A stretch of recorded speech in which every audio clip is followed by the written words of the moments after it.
बिस्मिल्लाहिर्रहमानिर्रहीम। अस्सलाम वालेकुम नाज़रीन। आज के वीलॉग में एक तो आपको ये ख़बर दे दें कि राना सनाउल्लाह वफाकी वज़ीर दाखिला PDM हुकूमत के, उन्होंने कहा है जी कि मियाँ नवाज़ शरीफ की वापसी बड़ी जल्द होने वाली है। और राना सनाउल्लाह ने यह भी बोला है कि मियाँ नवाज़ शरीफ की वापसी जो है वो 30 दिन में भी हो सकती है, वो 3 माह में भी हो सकती है। उन्होंने मशरूत कर दिया उसको इलेक्शन से। लेकिन एक और अहम बात जो राना सनाउल्लाह ने किया वो ये किया कि उन्होंने कहा है कि इलेक्शंस जो हैं वो जो मुकर्ररा मुद्दत है अक्टूबर 2023 की, उससे पहले भी हो सकते हैं। अगर उससे पहले होते हैं तो फिर मियाँ नवाज़ शरीफ की वापसी भी अकॉर्डिंगली होगी। और ये भी कहा है राना सनाउल्लाह ने कि पाकिस्तान मुस्लिम लीग नवाज़ की जो इलेक्शन कैंपेन होगी उसका जो फेस होंगे, उसका जो चेहरा होंगे, वो मियाँ मोहम्मद नवाज़ शरीफ होंगे। अब ये 2-3-4 बड़ी अहम बातें हैं। आपको पता है कि बुनियादी तौर पे PTI, इमरान खान और PDM के दरमियान जो बेसिक फड़ा या झगड़ा था वो तो यही था कि इमरान खान ये कह रहे हैं कि फ़ौरी तौर पे जल्द इंतखाबात कराएं, और PDM इस वक्त इस बात पर मुकम्मल तौर पर जुड़ी हुई थी कि अक्टूबर 2023 से पहले इंतखाबात हो नहीं सकते। जो मुकर्ररा मुद्दत हुकूमत की आइनी तौर पर बनती है वो कहते हैं कि हम पूरे करेंगे। और एक तरह से उनके पॉइंट ऑफ व्यू से देखा जाए तो शायद बनता भी है, क्योंकि वो तमाम जमातें जो हमेशा से एक दूसरे के ख़िलाफ़ ही रही हैं वो हुकूमत ही तो हासिल करने के लिए इकट्ठी हुई थी। तो वो जो टेन्योर उनका बनता है वो चाहते हैं कि वो पूरा करें। लेकिन आज राना सनाउल्लाह ने यह कहा है कि ये जो हुकूमत है ये गौर कर रही है इस बात पे और ये ऐन मुमकिन है। और उन्होंने खैर इलेक्शन कमीशन ऑफ पाकिस्तान के ऊपर ये बात डाल दी और उन्होंने ये भी कह दिया है कि अगर पंजाब की असम्बली तहलील होती है तो हम उसके लिए भी ज़हनी तौर पर तैयार हैं।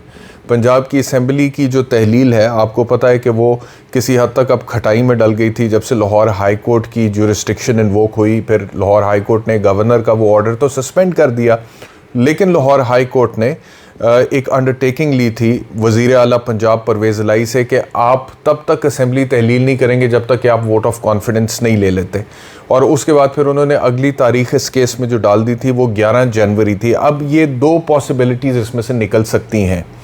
एक तो ये कि परवेज़ इलाही साहब 11 जनवरी से पहले वोट ऑफ कॉन्फिडेंस ले लें और लाहौर हाई कोर्ट का जो ख़दशा था कि ऐसे ना करें कि चीफ़ मिनिस्टर के उनके ऑर्डर की आड़ में कोई गैर कानूनी तरीके से असम्बली तहलील कर दें, क्योंकि हाई कोर्ट की नज़र में यही था। मैंने पहले भी आपको पिछले वीलॉग में समझाया था कि हाई कोर्ट ये चाहता था कि अगर वोट ऑफ कॉन्फिडेंस लेने का कहा गया चीफ़ मिनिस्टर पंजाब को तो बाय लॉ पहले उसे वोट ऑफ कॉन्फिडेंस लेना चाहिए और उसके बाद फिर उन्हें असम्बली लीगली तहलील करनी चाहिए, और यही कानूनी तरीका है असम्बली को तहलील करने का। तो पहली ऑप्शन तो ये हो सकती है कि 11 जनवरी से पहले परवेज़ इलाही साहब वोट ऑफ कॉन्फिडेंस लेकर पंजाब असम्बली को तहलील कर दें। दूसरा ये हो सकता है कि वो वोट ऑफ कॉन्फिडेंस लें लेकिन असम्बली को तहलील ना करें, 11 जनवरी का इंतज़ार करें और फिर हाई कोर्ट में जब तक कि ये प्रोसीडिंग्स डिस्पोज ऑफ नहीं हो जाती हैं, यानी कि मामला ख़त्म नहीं हो जाता है, तब तक इंतज़ार करें और उसके बाद लाहौर हाई कोर्ट को कॉन्फिडेंस में लेकर असेंबली तहलील करें। तो ये 2 ऑप्शंस हैं। अब परवेज़ इलाही का जहाँ तक ताल्लुक़ है वो तो सर्टनली यही चाहेंगे कि असेंबली तहलील ना हो। वो तो यही चाहेंगे कि 11 जनवरी क्या ये आगे तक मामला इसी तरह चले और लाहौर हाई कोर्ट के कंधे पर ही बंदूक रख के क्यों ना चलती रहे, लेकिन वो चलती रहे। परवेज़ इलाही साहब चीफ़ मिनिस्टर के तौर पर एक्ट करते रहें। तो अब ये होगा क्या, ये हमें पता लग जाएगा थोड़े दिनों में PTI और PMLQ किस तरह से इस मामले को सॉर्ट आउट करते हैं। लेकिन जो PDM का मौक़िफ़ है, राना सनाउल्लाह जो कह रहे हैं PMLN के लीडर, वो ये कह रहे हैं जी कि अगर असम्बलियाँ तहलील होती हैं, और वो कह रहे हैं कि हो सकती हैं तहलील, यानी कि PDM की तरफ से वो कह रहे हैं कि हम मेंटली रेडी हैं, ज़हनी तौर पे तैयार हैं कि असम्बलियाँ तहलील हो सकती हैं, और अगर होती हैं तो फिर ना सिर्फ ये कि पंजाब और KPK में हम इलेक्शंस के लिए तैयार हैं, बल्कि उन्होंने यहाँ तक इंटीमेशन दिया है कि ये भी मुमकिन है कि इलेक्शन कमीशन ऑफ पाकिस्तान ये बेहतर समझे कि पंजाब और KP के अकेले में इलेक्शन पहले ना करवाए जाएं, बल्कि वफाक के इलेक्शंस को वो 2-4 महीने पीछे लें। ये एक बहुत बड़ा स्टेटमेंट है जो राना सनाउल्लाह साहब ने आज दिया है। उन्होंने कहा है कि ये मुमकिन है कि न सिर्फ पंजाब और KPK में कब्ल वक्त इंतखाबात हों, बल्कि ये भी मुमकिन है कि वफाक यानी कि कौमी असम्बली के इंतखाबात भी कब्ल वक्त हो जाएं। और अगर ये जिस तरह से उन्होंने खुद कहा है कि 2-4 महीने पीछे हो जाते हैं, तो फिर मेरे ख्याल में वो एक जो पॉइंट है जिस पे सब मुत्तफ़िक हो सकते हैं, PTI वाले भी, PDM वाले भी, इस्टेब्लिशमेंट भी, बाकी भी तमाम स्टेक होल्डर्स जितने भी हैं, उस तक पहुँचा जा सकता है। तो ये एक आज की बहुत बड़ी डेवलपमेंट है। Right from the mouth of Rana Sanaullah और उन्होंने इस चीज़ की तस्दीक की। एक तो ये मैंने आपके साथ शेयर करना था। दूसरा ये है कि ये बात करते हुए राना सनाउल्लाह ने फिर ये कहा है कि परवेज़ इलाही के साथ पीडीएम जो है उसके मामला तय नहीं हो सकते, वो पीडीएम के वज़ीर आला नहीं हो सकते। तो उसमें अब लगता यह है कि जो परवेज़ इलाही साहब की मामलात हैं वो चॉइस शुजात के बगैर पीडीएम के साथ तय पा नहीं सकते। और उसमें चॉइस शुजात को आसिफ अली जरदारी ने कहा तो था कि आप एक किरदार अदा करें, और अगर आप कहेंगे तो फिर परवेज़ इलाही के साथ कोई सेटलमेंट पर पहुंचा जा सकता है। लेकिन मुझे लगता ये है कि वो चीज़ खटाई में डल गई। शुजात साहब जो है उनके ज़ाती तौर पे जो मामलात और उनके बच्चों के परवेज़ इलाही शुजात साहब के आपस में चल रहे थे वो इस हद तक मेरे ख्याल में बिगड़ चुके हुए हैं, और इख्तलाफात और लड़ाई इस हद तक इस नहज को पहुंच चुकी हुई है कि वो मामलात सेटल हो नहीं रहे।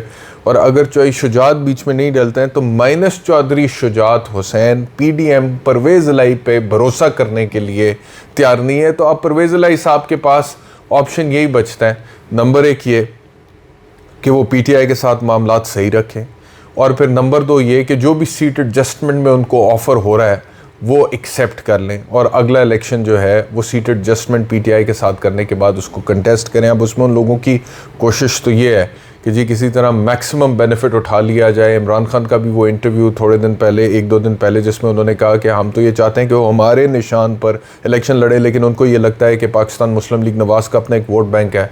तो इस पर बातचीत चल रही है कि कैसे होगी सीट एडजस्टमेंट, कितनी सीटों पर होगी, एक ही निशान पर इलेक्शन लड़ेंगे नहीं लड़ेंगे, इस चीज़ पर बातचीत वगैरह हो रही है। तो एक तो ये मैंने आपके साथ शेयर करनी थी लेटेस्ट पॉलिटिकल डेवलपमेंट, जिसमें मियां नवाज शरीफ की वापसी की राह हमवार तकरीबन हो चुकी है, मैं आपको बता रहा हूँ। और मियां नवाज शरीफ की भी वापसी आप जल्द देखेंगे, और पाकिस्तान मुस्लिम लीग नवाज़ की पूरी कोशिश ये है कि मियां नवाज शरीफ के आने से पहले जो तमाम तर तैयारी है कानूनी तौर पे वो मुकम्मल हो जाए, और मियां साहब जैसे ही आते हैं तो फिर उनके ऊपर जो केसेस हैं वो ख़त्म हो, उनकी नाअहली ख़त्म हो, और फिर वो इलेक्शन में पाकिस्तान मुस्लिम लीग नवाज़ का फेस बनकर दोबारा से उसको लीड करें। अच्छा, दूसरा अब जो मैं आज के वीलॉग में आपके साथ शेयर करना चाहता हूँ वो president of Pakistan doctor Arif Alvi के वो स्टेटमेंट्स हैं, जिस पे एक पे तो उन्होंने वजाहत दी है, दूसरे की उन्होंने तरदीद कर दी है। पहला जो स्टेटमेंट उनका था जिसकी तरदीद उन्होंने किया वो ये रिपोर्ट हो रहा था कि उन्होंने कहा है कि जनरल बाजवा ने इमरान खान को सेनेट और इंतखाबात में, यानी कि सेनेट के इंतखाबात में और इंतखाबात में मदद की,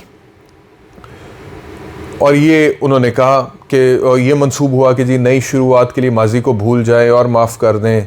तो ये बातें, इसके ऊपर बड़ी बात हो रही थी कि प्रेसिडेंट आरिफ अलवी ने भी इस बात को इंडोर्स कर दिया है कि इमरान खान साहब जो हैं उनको मदद हुई थी सेनेट के इंतखाबात में भी, और वो जो पीडीएम का बयानिया था सिलेक्टेड का उसको तक़वियत मिल गई है। लेकिन प्रेसिडेंट आरिफ अलवी की तरफ से इसकी तरदीद आई है। उन्होंने कहा है कि ये सियाको सबाक से हट के मेरे बयान को कोट किया गया, और ये इस तरह से मैंने नहीं कहा था जिस तरह से इसको कोट किया जा रहा है।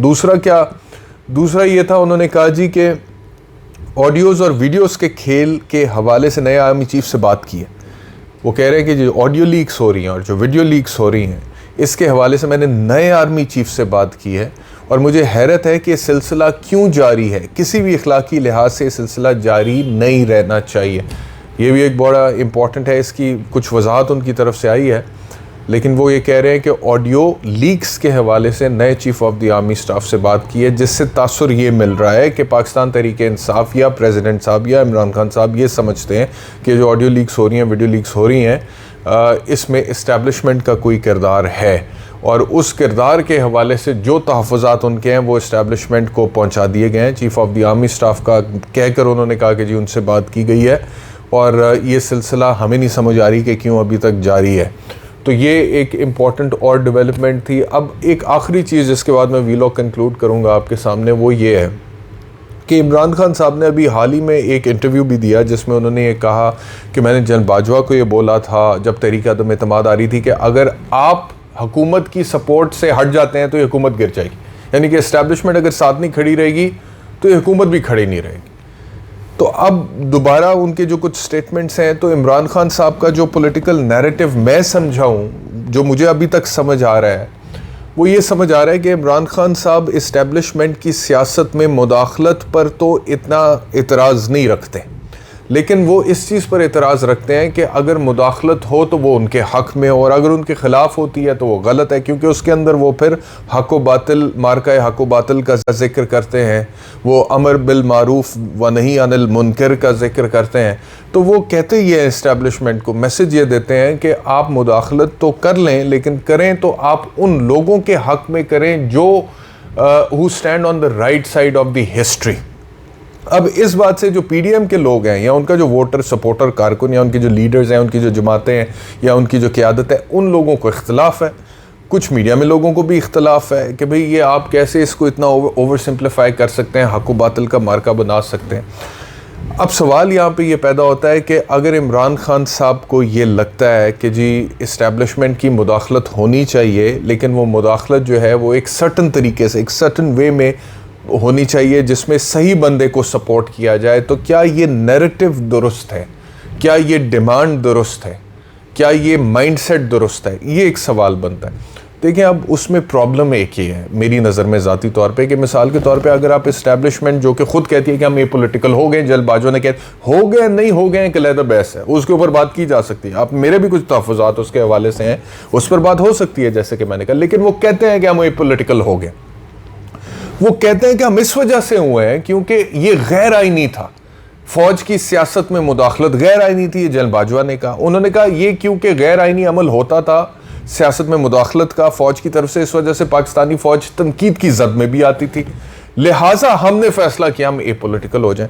तो अगर थ्योरेटिकल पॉइंट ऑफ व्यू से मैं आपसे बात करूं तो ये बात तो फौज खुद मान रही है। जो outgoing chief of the army staff general Bajwa थे, वो कह चुके कि जी हम तनकीद से क्योंकि अब निकलना चाहते हैं उसकी जद से, इस वजह से हमने ए पोलिटिकल होने का फैसला किया। मैं फिर कह रहा हूं कि वो हो चुके हैं, नहीं हो चुके, ये एक अलग बहस है, लेकिन उनकी जबान की जो बात है वो मैं आपसे शेयर कर रहा हूं। Theoretically speaking, theoretical point of view से वो भी ये तस्लीम कर रहे हैं कि फौज की सियासत में मुदाखलत जो है वो दुरुस्त नहीं है, वो गैर आईनी। अब इसके मुकाबले में अगर इमरान खान साहब का स्टेटमेंट देखा जाए, जिसमें वो ये कहते हैं कि इस्टेब्लिशमेंट जो है उनको मैंने कहा कि अगर आप पीछे हट जाएंगे तो हुकूमत भी गिर जाएगी, तो इस वक्त ये ना करना, यानी कि वो इस्टेब्लिशमेंट की मुदाखलत उनके जो हक में है उसका जवाज़ दे रहे हैं ना, उसको जस्टिफाई करने की कोशिश करें। तो अगर मैं मिसाल के तौर पे फिल वक्त ये मान भी लूँ उनका आर्ग्यूमेंट कि ये आर्ग्यूमेंट दुरुस्त है इमरान खान साहब का कि इस्टेब्लिशमेंट मुदाखलत करे, लेकिन उस बंदे के हक में करे जो बंदा ठीक है या बेहतर है बाकियों में से, अगर इसको मैं मिसाल के तौर पे ठीक मान लूँ, होगा क्या? देखें, होगा ये मुझे ज़ाती तौर पे लगता है, और मैं समझने से कासिर हूँ कि इमरान खान साहब को ये बात या तो समझ नहीं आ रही या फिर वो जान के नहीं ये समझना चाह रहे।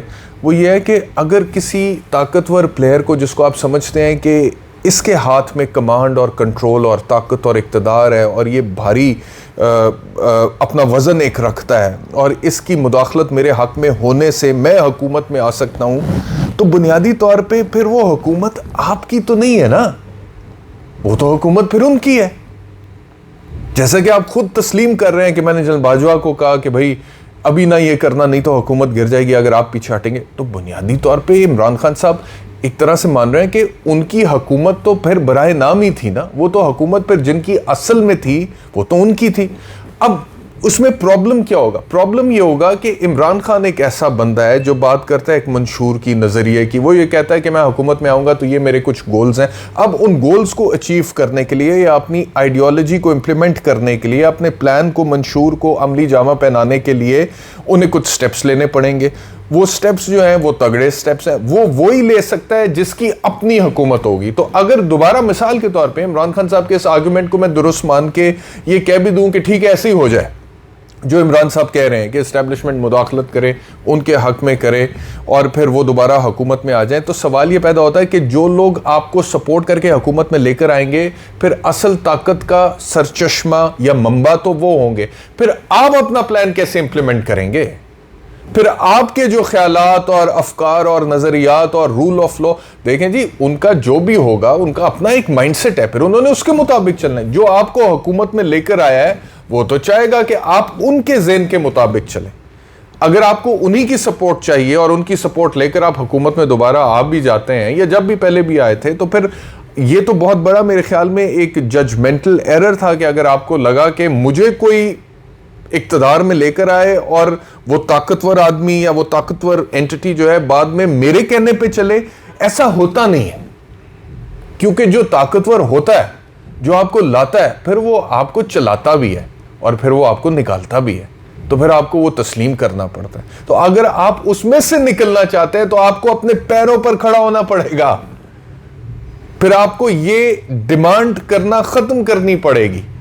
फिर आपको ये कहना पड़ेगा कि मैं अवाम की ताकत पे यकीन रखता हूं और अवाम की ताकत से इक्तदार में आऊंगा और अवाम की ताकत से इक्तदार में आने के बाद अपने फैसले करूंगा और फिर पाकिस्तान में इन चीज़ों को इंश्योर करूंगा और पाकिस्तान को आगे लेकर जाऊंगा, जो भी रूल ऑफ लॉ वगैरह की आप बात करते हैं। कहने का मकसद ये है कि जिस मंजिल की निशानदेही खान साहब करते हैं उसके लिए जो हिकमत अमली उन्होंने बनाई हुई है वो उस मंजिल की तरफ जाती नहीं है। तो या तो हिकमत अमली तब्दील करें अगर आपकी मंजिल वो है, और या फिर हिकमत अमली यही है तो फिर इस मंजिल को आप नहीं पहुंचेंगे, किसी और मंजिल तक आप पहुंच सकते हैं।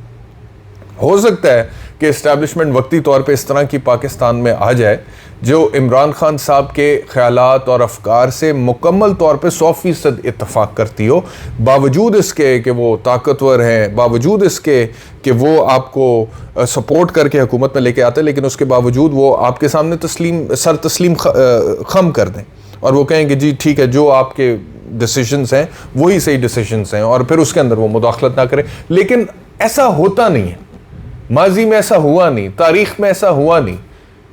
सिर्फ पाकिस्तान की तारीख की बात नहीं कर रहा, आप तारीख को ओवरऑल उठा के देख लें। इक़्तिदार ताकत जो है इसमें बड़ी अट्रैक्शन होती है, और जिसके पास ये होता है वो ऐसे नहीं करता कि किसी को ला के बिठाए और या उसको सपोर्ट करे और उसके बाद उसको कहे अब सब कुछ तेरा।